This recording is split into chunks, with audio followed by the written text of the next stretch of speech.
in our previous training, when we talked about the flow of the sales process, we talked about the lead generation, lead qualification, and now we're getting into the needs assessment.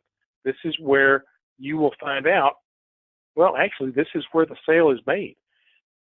People think about the sale being the close. Well, that's really the final step, but it is not the next step in our process. The needs assessment is where the solution is actually created. This is where you do the sale. And unfortunately, this is a step that most salespeople skip right on by. They don't take the time to do this. This is such a key aspect of it. I was going over the presentation this morning and added 2 more slides to it. So let's take a look at it and see where this lies. The needs assessment is where you're going to give birth to the solution. And what we're going to talk about are, I want you to ask questions to start conversations that uncover problems, that expose pain points, that need solutions that they are willing to pay for. These are the goals of the needs assessment. When you uncover the problem, you're going to expose the pain points, and pain points are what they're willing to pay for. They will pay you good money to solve their problems. First off, though, you're going to know your numbers. This is not hard, but you're going to have to know your numbers. You need to know the labor cost for quick service and table service. You need to know the food cost, quick service and table service, and these are all different. They're not the same based upon the actual concept. You'll also need to know the bar cost, your beer cost, liquor, and wine. All 3 are different. So these are the basic numbers that you're going to have to know when you go into your needs assessment. They're easily found. They're easily tracked and found on the internet. Labor cost for bar and quick service should be around 20%. Now, this is not hard and fast, but it is a good rule. 20% labor cost for bar and quick service, table service around 40. The difference being a quick service operation buys prepackaged food, table service buys ingredients, and they have to prepare those ingredients. So there's more labor involved in a table service operation than in a quick service. Bars the same way. They're buying bottles of liquor. They're buying cases of beer. Nothing to prepare there. Unless you're in one of those beer houses that make their own beer, that's a wholly different situation. I'm talking standard bar and standard quick service. Food cost is 45% quick service, and 25%, that would be low. But the swap off here again is quick service is buying prepackaged, table service is buying ingredients and preparing their own. Finally, bar cost. Beer has a 24% cost, liquor 15%, and wine 28%. So if you're ever buying a mixed drink, you're looking at about an 85% profit on that item. So that is very, very profitable.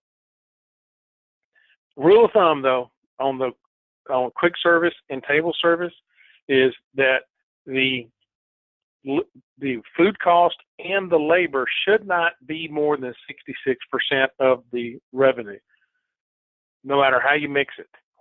On this situation, quick service has a 20% labor and a 45% food, and kind of a reverse of that for table service and with their food and liquor.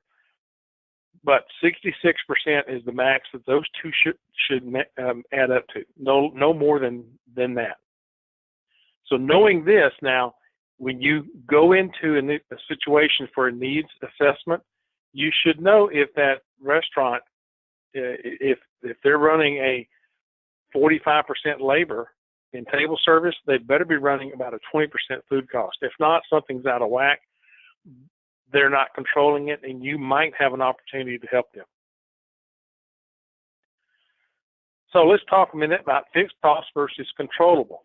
The things that you cannot control are the fixed costs. You can't do anything about rent, utilities, and their overhead debt. So those things we're not concerned about when we do a needs assessment. However, the controllable costs that you could or should focus on are food, then labor, then theft, and finally processing. These 4 areas you absolutely can do something about. So let's take a look at those. So when you gather information, your goal is to identify 3 to 5 key points to base your return on investment. Because we're going to do an ROI when we get to the next step of the sale. So look for 3 to 5 key points. You want to identify your pain points that need solutions. Now we're going to focus on those 4 areas: labor, food, theft, and processing. So, but look for those key points and see if you cannot uncover some pain points. So observe what you can when you walk in the restaurant. Look for the number of terminals. This is going to be key, and I'll show you how that works on the next slide. But look for how many terminals they currently have. Look for the number of prep stations in the kitchen. Do they have a grill, a fry station, salad, dessert? How are each of these areas functioning in the restaurant now? It could be that they don't have enough printers, remote printers. So look for the number of prep stations. A cheap, inexpensive remote printer can absolutely greatly affect the bottom line of the restaurant through getting the food prepped quicker and out of the kitchen. You'll notice that in a restaurant operation, it's not how fast you seat people.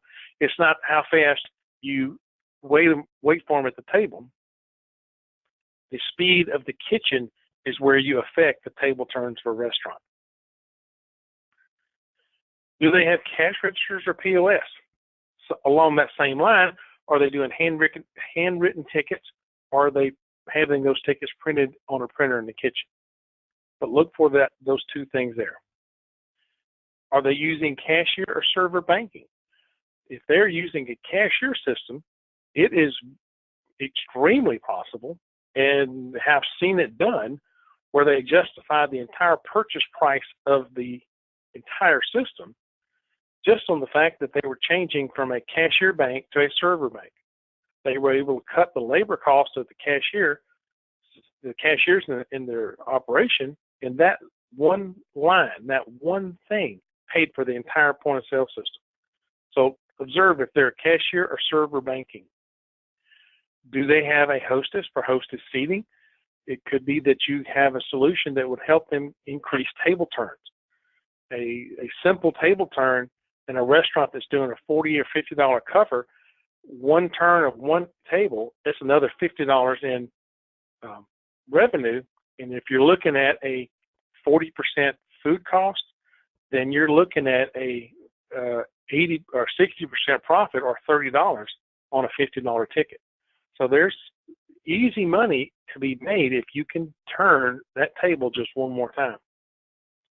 Does it have a bar operation or operations? It may be a multiple bar.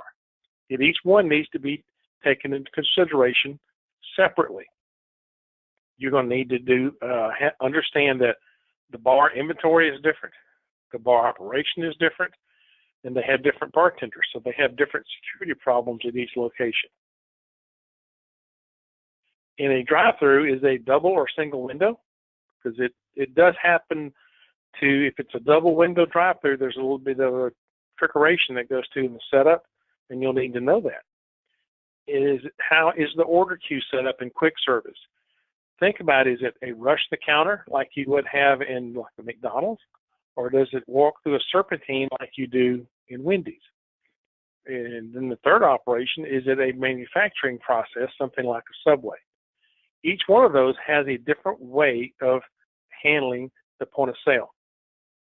If you have a rush the counter at McDonald's, you're going to have multiple terminals across the counter. An order queue, like in Wendy's, can have one terminal, and they just wait in line to get there. Same thing for Subway. However, in the order queue situation, a line buster terminal, or in our case, a handheld or a tablet, could be utilized to speed that operation up. So it's something that you should look at as an option for that system. Do they use kitchen displays or printers, or a combination of both? KDS is real popular for a quick service operation, and it does speed it up. But in a table service operation, it might not be the best solution, in that the most orders you can usually get onto a screen, or maybe is 10, if you put 5 across the top, 5 across the bottom. But there are more than 10 tables in a restaurant. So if you're using kitchen display in a table service operation, your screens are going to have to be daisy chained so that you're showing more than 10 orders at one time. So take that to consideration. In table service, sometimes printers are better. So let's focus on the questions now that you're going to ask of the owner. You need to know the annual volume so that you can then justify and look at the percentages for your ROI. The number of servers. I mentioned on one of the previous slides that you needed to know the number of terminals. Here I'm asking you to find out the number of servers. The rule of thumb is you need 1 terminal for 3 servers. So if they're running 5 servers at peak, they're going to need 2 terminals to enter orders on. So rule of thumb, 1 terminal, 3 servers. You'll need to know their average ticket, because we're going to look at in the justification section of how we can raise the average ticket to be a little bit higher so that they can earn a little extra income. Find out what they like about their current system. You want to make sure that what they do now, that you can duplicate that with your system. So find out what they like now. And then find out what they want to improve. Notice I didn't say what they didn't like. I want to find out what they want to improve. That's really the same thing, but it's asking at a more positive note.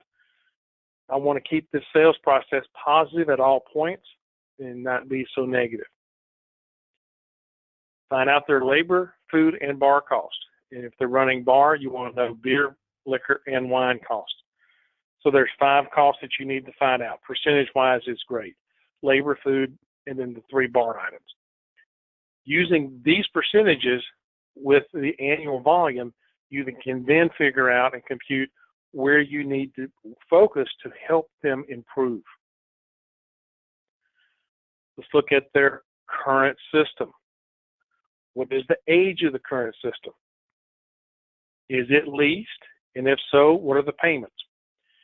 In the video we talked about with the qualification of the customer, one of the qualifications I said is they have to have a need to buy. If their current system is under lease, they cannot buy. They are in a lease. Unless they're going to get out of that lease by paying it off, which I've never seen anybody that desperate to pay off a lease. It could be that they have a few months left. Then in that case, I'd say they're still qualified. But if they're in 2 years into a 5-year lease, guys, they're not qualified. They can't get out of that. That's too expensive. So find out the age of the system, if it's leased, and if so, how much the payment is. Even if they're under a lease, and you know the payment they're making, then that will help you when it comes time to justify your next system. And it's real simple. If they're making a $300 payment and your system has a lease of $350 a month, then you only have to sell $50 a month. I hope you catch on to that, because you have to sell the difference. You don't have to sell for a $350 payment. You just sell the difference between what they're paying now and what they're going to pay for the new system. You want to find out if they're having any service issues. If they are 3 years into this lease, or their system is 3 years old, they're probably out of warranty, which means that they're going to be having service calls. They're going to be paying for the repair of that terminal. They're going to pay for the repair or replacement of the touchscreen, printers, and other devices. All of a sudden, that system starts breaking. So at 3 years, they're going to have service issues. Find out what they're currently paying to have their system maintained. Soft beverages is a big area that a lot of people skip over.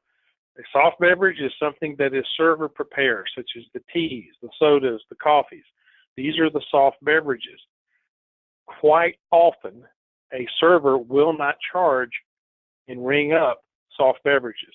They will do so in hopes of gaining favor with the customer so their tip is increased. It just so happens that the Aldelo Express has a feature that will monitor this, will match how many entrees and guests are seated, and then match how many soft beverages have been rung up. The system will not let the order proceed until the proper amount of soft beverages are actually rang up. We do know that people get free refills, not talking about that. But in a lot of cases, you're looking at $1.50 to $2, and in some cases $2.50 that isn't being rung up per drink. That adds up quick. So soft beverages, find out if the server is preparing those soft beverages and ask, are you sure you're getting paid for it? How do they handle discounts and voids? I had a sales friend of mine who once got asked during the presentation, does your system allow the cashier or the server to do voids? And he blurted out, absolutely. And they said, well, I don't want my cashiers and servers doing voids. So don't just answer with an answer. Answer sometimes with a question. In that case, when they said, does your system allow the server or cashier to do voids, he should have said, do you want the system to allow them to do voids? Because we can put that under a manager authorization. That would have been the proper answer. Next up is coupons. Coupons are the way that a restaurant can print money. That is legal tender with regard to that particular restaurant. So they can just sit there on their printer and just make copy and copy and copy in coupons all day long. This is really big in the quick service industry. They will actually print coupons, send them in the newspaper, send them in the mail, blast a whole neighborhood full of these coupons. Well, if that's printing it's like printing money, then they need to account for that like money. And we're going to teach you a concept called coupon stuffing that will just open your eyes to how theft in a restaurant can happen with coupons. So find out how they're tracking and do they use coupons, and if so, how do they do them? And of course, processing costs, standard things like you've been doing for forever, doing a statement review. Our people at Aldelo will help you with that statement review if you're not comfortable doing so. I see some of the people on the call today. I know that you know how to do a statement review. If you still want us to help you, maybe we'll catch something that you didn't. We'll be glad to help you out with that. But processing costs is something that needs to be addressed in your information gathering stage. And then finally, whatever perceived problems they think they have. If it's a problem they think they have, then they have it. And you're going to help provide a solution. You want to find out what those are. Now, earlier I talked about having 3 to 5 points that you were going to look at that would be key ROI points. On this page, take a look. On this page, I have given you 4. These are really hot areas that you need to address that are either a problem for them or a theft problem or just a flat-out cost problem. So here's 4 that I've given you. You really just need 3 to 5. Here's 4. Here's a big one now. The next one is the 5th, and it's theft. It's a very touchy subject. You don't want to go around accusing people of being a thief, even though I promise you, without a doubt, every business has a theft issue. The cash register was invented in the late 1800s to stop family members from stealing from the family-owned business. That is what got the start. That has not changed over the years, except now it's not just the family that's stealing from the business, it's employees as well. But even knowing that there's thieves in there, you still have to approach it with a very touchy subject matter. You do so with asking questions. You don't make statements, you ask questions. So just know that there's employee theft, but handle it gently, such as, do you balance coupons like cash? That should then open up and have a conversation. You can talk about how coupons are their way of printing money, and they should balance it as such. Have you noticed objects, receipts, or coins left around the cash drawer? You really should watch my series on stopping employee theft. I do a video strictly on what's called cashier stuffing, and that's what this is. They will put pennies, nickels, dimes, and quarters onto the cash drawer. The pennies denote how many dollars they need to pull out. Nickel, 5, the dime, 10, and low the whole quarters are 25s. So they'll keep track of how much money they need to pull out at the end of the day by having those different coins on the cash register on the drawer. The bartenders are known for using matches. They'll have a number of matches they put out on the counter to denote how much money they need to pull out. So the rule of thumb with regard to bartenders, rule of thumb is you can judge how much a bartender is stealing by the car they drive. Now, I did tell that to a bar owner once, and he said, hang on just a second. Guy that walked out to look at what car his bartender was driving, and when it was a nicer ride than what he had, he got really upset. And he put in a control system that will stop that.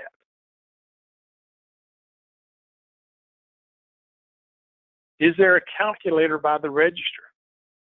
Notice that. If there is, why do they need a calculator by a cash register or a point of sale system? It's not needed, is it? Unless you're trying to add up how much to steal. So no, if there's a calculator by the register, you got a thief.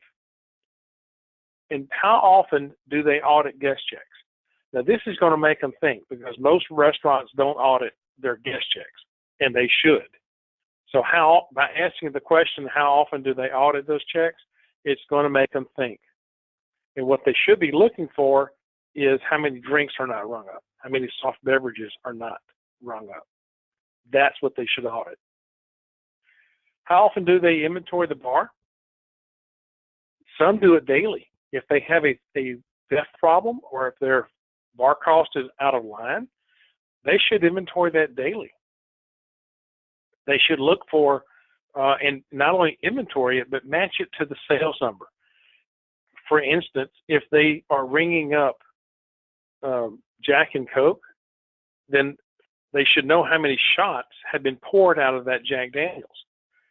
If those two don't match, then something's wrong. And it very well could be that the bartender has brought their own bottle of Jack Daniels and is pouring out of that and taking the money and putting it in their pocket. That's a very common way that bartenders steal. Again, watch my videos on stopping employee theft. Do you always have cashiers that balance to the penny?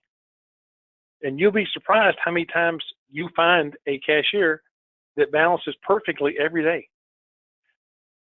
That is a clear sign of a problem. Nobody balances every day to the penny. In those days that they're short, they take money out of their pocket and they put it in the cash drawer. That's what the owner is thinking is, oh, great, well, they're just taking it out of their money and putting it into my money, and that's okay. Well, that's not really what is going on. They're stealing and not taking out the proper amount, so they put change back in to make it look like they're not really stealing. But in essence, they really are. And by the way, what happens on those days when they're over? They take the money out too. So cashiers balancing to the penny is a problem. All this information you're going to gather, you need to do in under 30 minutes. So you need the focus of that owner for that time. So when you set the appointment, you let them know I'm going to need about 30 minutes to go over the questions that I have. Do so, do it under 30 minutes, and then come back another day to do the presentation. Generally, restaurateurs don't have a long focused time. They just don't have the ability within themselves to focus on what you're talking about for more than 30 minutes. So be prepared, go in with that attitude, knowing that you're going to not waste their time. Do all this under 30 minutes. And all the way through, you're going to be setting the stage. You're going to create an atmosphere of anticipation. I often get asked, can you help me with this? And my answer is, I believe I can. I want to make sure that I have the right solution for you. Let me come back and I'll give you the presentation and the solution. You want to create that anticipation and leave some questions unanswered, such as, can you beat this price? Well, I don't know. I'm going to take a look at that and try my best. Let's take a look at the return on investment. When I come back, I'll have those answers. Then you leave with the appointment that you'll come back another day to do the presentation and close. Don't just go through the motions of giving a quote. Insurance people give quotes. Point of sale people give presentations that solve problems, that have solutions that the customer is willing to pay for. We're different. Let's be different. Let's get the sale and solve those problems. For more information about Aldelo and our products, you can always call us at 800-801-6036 or email us at sales@aldelo.com. If you have a support question, email support@aldelo.com, or you can check us out at the family of websites that we have, Aldelo.com, AldeloPay.com, and the Aldelo.express.